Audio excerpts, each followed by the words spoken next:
ఎవరు లేరు మాకు. అలా ఉంటున్నాం, మా బతుకులు అలా ఉన్నాయి. ఏం చేస్తారు ఈ గవర్నమెంట్ వాళ్ళు, ఏం చేస్తారు, ఏం నిలబెడతారు మాకు తెలియదు. సాయం చేసిన వాళ్ళు కూడా ఎవరు ముందుకు రావట్లే. మాకు అంత బాధలు ఉన్నాం. ఇంక చేసేది ఏమి లేదండి. ఇంక మేము చచ్చిపోతాం. ఇంకా పిల్లలతో వెళ్ళిపోయి ఇంకెక్కడికైనా ఇంకెంతేనండి. ఇంక చేసేది ఏమి లేదు మాకు. ఇక్కడ దాకా వస్తున్నారు, వెళ్ళిపోయే జనాలను ఆపేసేసి మీరు తప్పుకోండి అంటాం తప్పితే ఎవరికి ఏ సహాయం రావట్లా. లోపల ఉన్న వాళ్ళకి కనీసం ఒక మంచినీళ్ళు అందట్లా, బొవ్వ అందట్లా, ఏది అందట్లా. ఎవరికి ఏం చేస్తున్నారు? పసిబిడ్డలు వేసుకుంటున్నారు, ఇళ్లలో బతుకుతున్నారు. ఎవరు వస్తున్నారు? అక్కడ నుంచోబెట్టి పోలీసు వాళ్ళు అంటారు సీట్ సైన్ చూడటానికి వస్తున్నారా అని అడుగుతున్నారు. ఈ టైంలో సీట్ సైన్ చూడటానికి వస్తారా? ఈ ఉద్దేశంలో ఉండి పీకల్లోకి వచ్చి బిడ్డలు తీసుకోవడానికి కూడా ఖాళీ లేకుండా ఉంటే సైట్ సీన్ చూడటానికి వస్తున్నారా అని అడుగుతున్నారు పోలీసు వాళ్ళు. 6,000 ఇస్తారా, తీసుకెళ్తాం, 10,000 ఇస్తారా, బోట్లో తీసుకెళ్తాం అని అడుగుతున్నారు.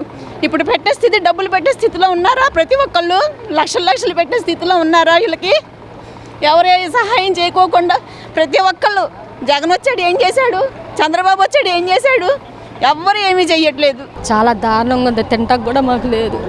చాలా మాది పైపుల రోడ్డు మొత్తం మునిగిపోయింది మా ఇల్లంతా. ఇగో ఇప్పుడు అక్కడక్కడ ఉండి వీళ్ళు కనబడితే వీళ్ళ ఇంటికి వెళ్తున్నాం మేము. ఇప్పుడు వరద ఉంది కదా, మళ్ళీ ఎలా వెళ్తున్నారు? తెలీదా? ఇగో ఇప్పుడు ఇటు వెళ్తున్నాం. మాదవుతే ఇప్పుడు కూడా ఇక్కడ వరకే ఉంది పైపుల రోడ్లో. మా పాప డిగ్రీ సర్టిఫికేట్ అన్నీ దాంట్లోనే ఉండిపోయినాయి, ల్యాప్టాప్లు అన్నీ ఉండిపోయినాయి. మా భవిష్యత్తు ఏంటో మాకు అర్థం కావట్లేదు అసలు. ఇప్పుడు మాకు ఎవరైనా సహాయం చేసిన వాళ్ళు ఉంటేనే ఈ పరిస్థితుల్లో మేము తట్టుకుంటాం.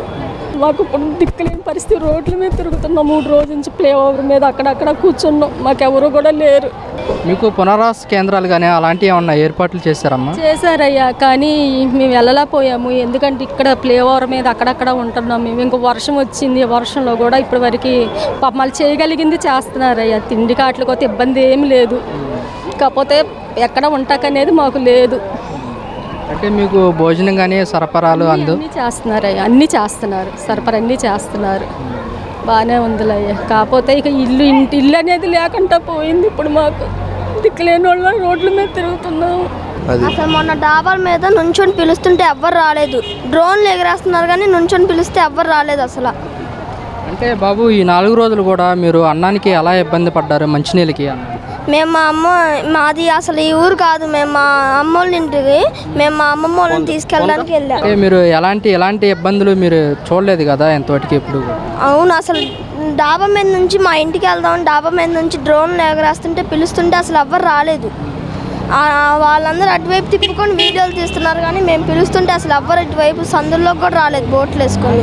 అంటే పడవలు కానీ ఎన్డీఆర్ఎఫ్ వాళ్ళు కానీ మీరు పిలుస్తుంటే ఎవరు రాలేదా? ఎవ్వరు రాలేదు. ఆ తర్వాత లాస్ట్లో ఎవరో మా పక్కింటి వాళ్ళు ఫోన్ చేసి డబ్బులు ఇస్తే అప్పుడు వాళ్ళు వచ్చారు. మేము మమ్మల్ని చూసి మమ్మల్ని ఎక్కించుకున్నారు. అంటే డబ్బులు ఎవరికి ఇచ్చారు మీరు? గవర్నమెంట్ పడవలు డబ్బులు ఇవ్వలేదు. పక్కన వాళ్ళు ఎవరినో తీసుకెళ్ళడానికి వస్తే మేము ఎక్కాము.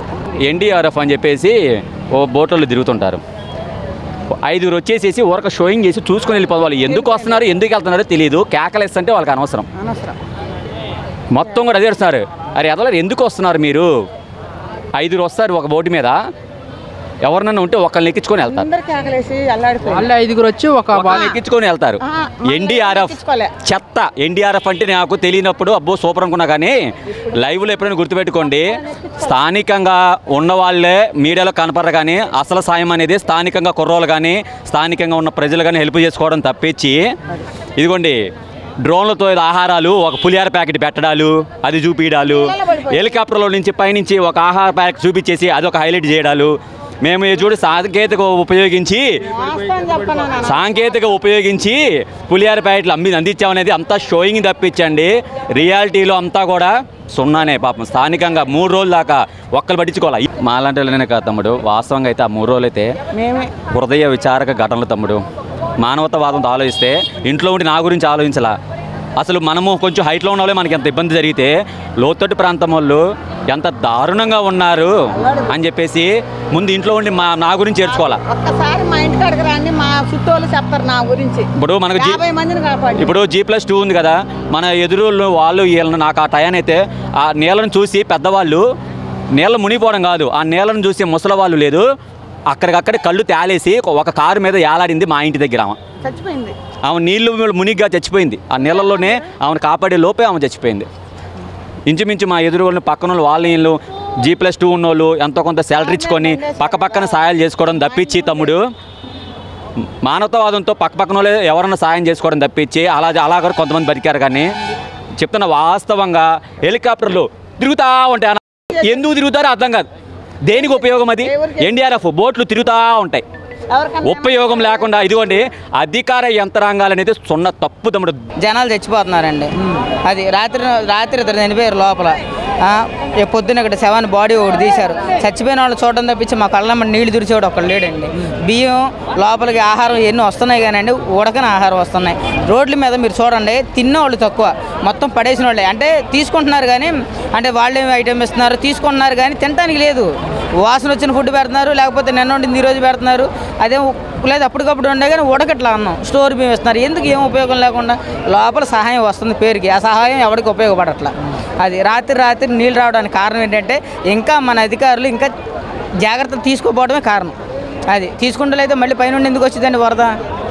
ఆగిపోయిన వరద రోడ్లన్నీ ఎండిపోవడానికి రెడీగా వచ్చినాయి. మళ్ళీ నీళ్లు పెరగడానికి కారణం ఏంటి అంటే ఇన్ని రోజులైనా కళ్ళు మూసుకుపోయి ఉన్నారా? ఇన్ని రోజులైనా మా బాధలు మీకు ఎక్కలేదా? వస్తున్నారు పేరుకి. చంద్రబాబు నాయుడు గారు వచ్చారు, తర్వాత మంత్రులు వచ్చారు, ఎమ్మెల్యేలు వచ్చారు, తిరుగుతున్నారు.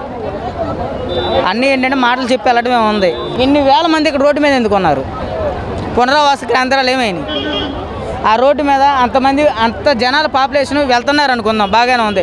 ఆ చివర ఆపేశారు పోలీసులు, ఈ చివర ఆపేశారు. ఇన్ని వేల మంది పైకి ఎక్కారు. వీళ్ళ పునరావాస కేంద్రాలు అయ్యి టాటర్లు తిరుగుతున్నాయి ఖాళీగా. లోపలికి టాటర్లు పంపిస్తున్నారు, ట్యాబ్లెట్లు తెచ్చాను, గంట నుండి మొత్తుకున్నా. లోపల పిల్లలు ఉన్నారు సార్, 20 ట్యూషన్లు ఉన్నాయి. 20 ట్యూషన్లో దాదాపు 380 మంది పిల్లలు ఉన్నారు. వాళ్ళకి బట్టలు, ట్యాబ్లెట్లు, బియ్యం తీసుకొచ్చామంటే ఇనే దిక్కులేదు. జనాలు కూడా ఏమయ్యారంటే ఇస్తున్నారు కానీ ప్రతిదీ పట్టుకున్నారు. కక్కుర్తి. ఎందుకు సార్ ఇంతమంది జనాల్లో ఏముంది? ఒక్కడు కూడా సరిగ్గా లేడు సార్. మొత్తం ఎవరికాడు చెడిపోయింది. ఆ చివరి చూస్తే ఆ జనాలు చూస్తే నాకు భయం వేస్తుంది. వెళ్తే ఊపిరాడక తెచ్చిపోతానేమోనని.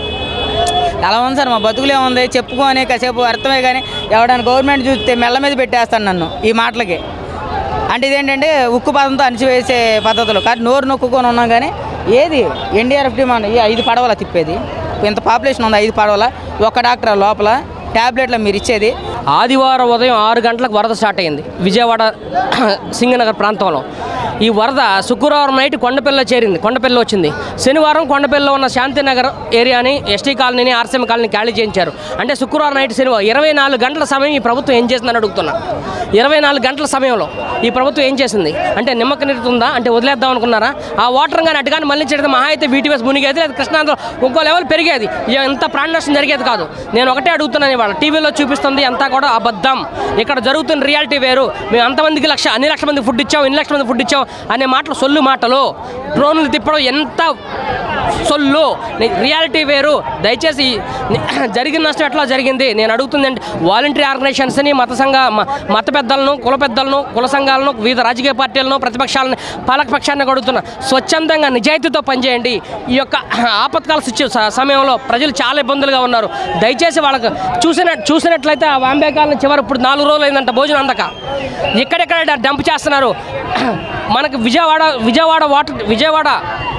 కృష్ణానదిలో వాటర్ బైక్స్ ఉన్నాయి. ఆ బైక్స్ తెచ్చి వాలంటీర్గా చెప్తే సందులో వెళ్ళి వాళ్ళకి ఫుడ్ అందిస్తారు. దయచేసి ఇక్కడ ఫుడ్ అందుతుంది. మీ మీడియాలో కూడా చెప్తున్నాను, మెయిన్ స్ట్రీమ్ వాళ్ళు ఇక్కడ మాత్రమే కవర్ చేస్తున్నారు. మెయిన్ స్ట్రీమ్ ఇక్కడ కవర్ చేసి ఫుడ్ అందుతుందని చెప్తున్నారు. ఈ సింగనగర్ ప్రాంతంలో దాదాపు 6 లక్షల మంది జనాభా ఉన్నారు. అంటే 1/4 ఆఫ్ విజయవాడ ఈజ్ హియర్. దయచేసి నేను అడుగుతుంది ఒకటే, ఇక్కడ మెయిన్ స్ట్రీమ్ మీడియాలో వస్తున్నాయి మొత్తం సొల్లు, నిజం కాదు. దయచేసి క్షేత్రస్థాయిలో పనిచేయండి. జరిగిన నష్టాన్ని మనం పూరించలేం కనుక ఏ విధంగా మన పేదలకు హెల్ప్ చేయాలని చెప్పి సహాయం చేద్దాం. ఇదే కోరుతున్నాను. దయచేసి ఏం చేస్తాం సార్, సడన్ మా కింద ఇల్లు మొత్తం ములిపోయి ఉన్నాం. ఇదిగోండి అదే పొజిషన్. రాత్రంతా ఏం లేదు, ఉదయం లేసరికి ఇంతే. సేవలు అయితే అన్నీ బాగానే అందిస్తున్నారు, అటువంటి ప్రాబ్లం లేదు. సడన్గా వచ్చింది ఏం చేయలేక ఎటు వెళ్ళలేక ఉన్నాం. అది అంటే ప్రభుత్వం అన్ని రకాలుగా బాధితులకి అన్ని అందిస్తున్నారండి. మాకు కొంటే ఏంటంటే వాడుకోవడానికి ప్రాబ్లం తప్ప వాటర్ లేదు, కానీ తాగటానికి తినడానికి అయితే ఎటువంటి లోటు లేదు. అదైతే బాగానే ఉంది. అంటే ఫుడ్ అనేది ఇక్కడికే కాకుండా ప్రజల వద్దకు అంటే లోపలికి వెళ్ళాలని కోరుకుంటున్నారు. బొట్లతో ప్రతి ఒక్కరికి చేరుస్తున్నారు. పుకారులు నమ్మద్దు, అన్నీ బాగానే చేస్తున్నారు. ఆయన సేవలన్నీ బాగానే అందిస్తున్నారు. మేము సేఫ్, ప్రజలు సేఫ్. ఎవరో మేము రోడ్డు మీదకి వచ్చి తెచ్చుకోవాలా? సంవత్సరం బాలింత రావాలా? సందులో గతనే పదండి అని అంటారు, ఒకడు రాడు. ఒక్కడ రావడం నాకు అడగంగా 2 బాటిల్ ఇచ్చారు. ఒక పాలు పెట్టలేదు, ఒక తినడానికి బిస్కెట్ పెట్టలేదు, ఏమీ లేదు. పడిగాపులు కాసిన చెప్పండి. ఇదేనా మరి ప్రజలకు పంచాలు ఓట్లు వచ్చినప్పుడు గుమ్మానికి దండాలు పెడతారు, దశకాలు పెడతారు. ఇప్పుడు ఒక్కడు రాడు మా మకాలు చూడటానికి. అదే సార్ మరి ఇప్పుడు తిండి లేదు. పొద్దు నుంచి ఇప్పుడు టైం ఎంత అయింది? టైం 11 అయింది. బాలింత ఉండదా? మీరు చెప్పండి. బుడ్డోడు ఉంటాడు, సంవత్సరం పిల్లోడు, పాలు అయ్యోడు పట్టాలి కదా. తల్లి దగ్గర ఒక్కొక్కరి దగ్గర పాలు ఉండవు. మరి పాలు బయట తీసుకెళ్ళి అందుబాటులో పెట్టాలి కదా. మరి వచ్చా ముసలి దాన్ని ఒక్కడెవడో మరి ఎల్లండి సందులోకి వస్తారు. వాళ్ళు ప్యాకింగ్ చేసుకొని ఎటు పోతారు. మా సందులోకి ఇప్పుడు ఒక్కడ రాలా. అది మ్యాటరు. చెప్పండి. ప్రభుత్వం వరద బాధితులకు తగినంత సహాయం చేస్తున్నారు. తగిన సహాయం చెయ్యాలి. సందుల్లో చూడాలిగా. సందులు లేదు. ఇక్కడ ఉండి మెయింటైన్ చేసేవాళ్ళు పైన చూస్తున్నారు. మరి సందులు చిన్న సందుల్లోకి రావాలి కదా నాన్న. ప్రభుత్వం అయితే సహాయ చర్యలు చేస్తుంది కానీ రోడ్ల మీదకే ముందు ఉన్న వారికి అందుతుంది, లోపల ఉన్న వారికి రావడం. ఇప్పుడు రసకులు బయటలు ఒక్కొక్కరికి ఇన్ని రోడ్డు మీదకి ఇస్తున్నారు. మరి అసలు సందులో రాని వాళ్ళు ఉన్నారు. మరి 2 ఒక్కొక్కటన్నా ఇవ్వాలిగా. నేను మాట్లాడిన తప్పు అయితే ఆమెను క్షమించండి. ఎవరు పట్టించుకుంటలే మమ్మల్ని. తిండి లేవు, తిప్పలు లేవు మాకు. అయిన వాళ్ళు ఇంటికాడ ఉంటున్నాండి. ఎప్పుడు వెళ్ళిపోతారా అని అడుగుతున్నారు అయిన వాళ్ళు మమ్మల్ని. ఎక్కడుంటామండి? అది తిల్లు మేము ఎక్కడ కట్టు అన్నీ నాశనం అయిపోయినాయి.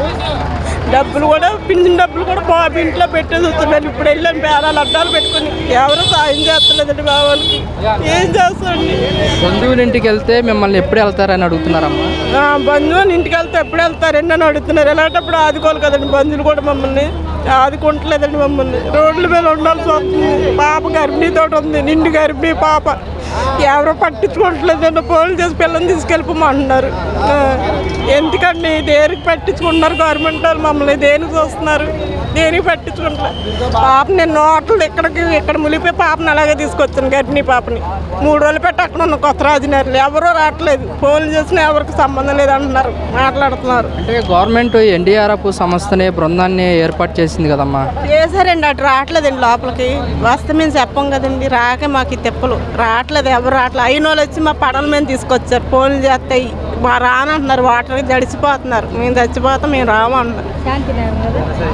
రాజనగర్ అయితే కొత్త రాజనగర్ మొత్తం ఇక్కడికి వచ్చి నేను ఇంట్లో కూడా ఇప్పుడు డబ్బుల గురించి వెళ్ళా. డబ్బులు కూడా దేనికి పనికిరావు నాకు. బాబు పెన్షన్ డబ్బులు తెచ్చుకుందామని వెళ్ళాం. కట్టుగొట్టలతో ఉన్నాం పిల్లలు. మేము 20 మంది బట్టలు లేవు. అయిన వాళ్ళు ఒక్కొక్క సేరత్త కట్టుకున్నాం ఇవాళ. ఆ డబ్బులకని వెళ్తే ఇంకెళ్ళకపోయింది లోపలికి. ఇక్కడికి వచ్చేస్తున్నాయి నాకు. అంటే ప్రభుత్వం పునరావాస కేంద్రాలు కానీ అలాంటివి ఏమన్నా ఏర్పాటు చేయడం ఎక్కడ చేయలేదండి. మాకు చేస్తే వెళ్ళే వాళ్ళం కదండి. ఎక్కడ లేదండి మాకు. హాస్టల్ అని ఇమ్మంటున్నాం. హాస్టల్ కూడా ఖాళీ లేవండి అంటున్నారు. ఎవరు పట్టించుకోవట్లేదండి. ఇందాక ఒక అతను అడిగితే ఇప్పుడు కాదమ్మా తర్వాత చూద్దామండి అని అంటున్నారు. ఎలాంటప్పుడు పట్టించుకోకపోతే ఇంకెందుకండి మాకు? ఓట్లు వేయమంటున్నారు. ఓట్లు ఇంటింటికి వేయించుకుంటున్నారు. అప్పుడు బాగుంటున్నారు. మేము ఉన్నాం అక్క, మేము ఉన్నాం చెల్లి అంటున్నారు. ఎవరు పట్టించుకుంటున్నారండి? దేని పట్టించుకుంటున్నారు? అన్ని ఇస్తున్నాం అంటున్నారు. పుట్టు మటుకు చేతికి మటుకు రావట్లేదండి. అబద్ధం మేడం తీసుకున్నామని చెప్తాం. పుట్టు మటుకు చేతికి రావట్లేదండి మాకు. పాలు ప్యాకెట్లు కానీ ఇవన్నీ ఇస్తున్నారు. కానీ ఉన్న వాళ్ళకి ఇస్తున్నారు, లేని వాళ్ళకి ఇస్తా కదండి. ఇప్పుడు కొట్టుకుపోయి ఉన్నాం. ఈ లేని వాళ్ళకి ఇస్తా కదా. మేము ఏదో బాధపడి పిల్లలు కాసుకొని ఏదైనా కాసుకుంటాం కదా. పిల్లలు అనాథ పిల్లల్లా పెట్టుకున్నాం రోడ్ల మీద. ఇంటికి వెళ్తే ఎవరైనా అడిగితే చీరలు అడిగితే అడుక్కున్న వాళ్ళ వచ్చారు మీరు అని అంటున్నారు. మాకు అంత పరిస్థితి పట్టింది ఈ కర్మ వచ్చాక దెబ్బతిన్నాం. మళ్ళీ ఇప్పుడు ఇది అన్నీ నష్టాలు పోయామండి. ఏం కష్టం? మేము కష్టపడిన వాళ్ళే. ఒక పూట ఉంటే ఒక పూట ఉన్న వాళ్ళు మేము కష్టపడిందని. నేను కరిసిపెండ్ల పనికి వెళ్తా, పిల్లలు పెట్టుకొని బతుకుతా. భర్త లేడు. భర్త ఎప్పుడూ వెళ్ళిపోయాడు. మా సార్ భర్త బాబు 3 నెలలప్పుడు వెళ్ళిపోయాడు. మాకు ఆదుకున్న వాళ్ళు ఎవరు లేరు. అమ్మ నాన్నలు ఉన్నారంటే చూడరు మమ్మల్ని. మేము అనాథ పెట్టలాగా ఉంటున్నామండి రోడ్ల మీద. ఎవరు లేరు మాకు. అలా ఉంటున్నాం. మా బతుకులు అలా ఉన్నాయి. ఏం చేస్తారు ఈ గవర్నమెంట్ వాళ్ళు? ఏం చేస్తారు? ఏ నిలబెడతారు మాకు తెలియదు. సాయం చేసిన వాళ్ళు కూడా ఎవరు ముందుకు రావట్లే మాకు. అంత బాధల్లో ఉన్నాం. ఇంక చేసేది ఏమి లేదండి. ఇంక మేము చచ్చిపోతాం. ఇంకా పిల్లలతో వెళ్ళిపోయి ఇంకెక్కడికైనా ఇంకెంత. నేను ఇంక చేసేది ఏమి లేదు మాకు.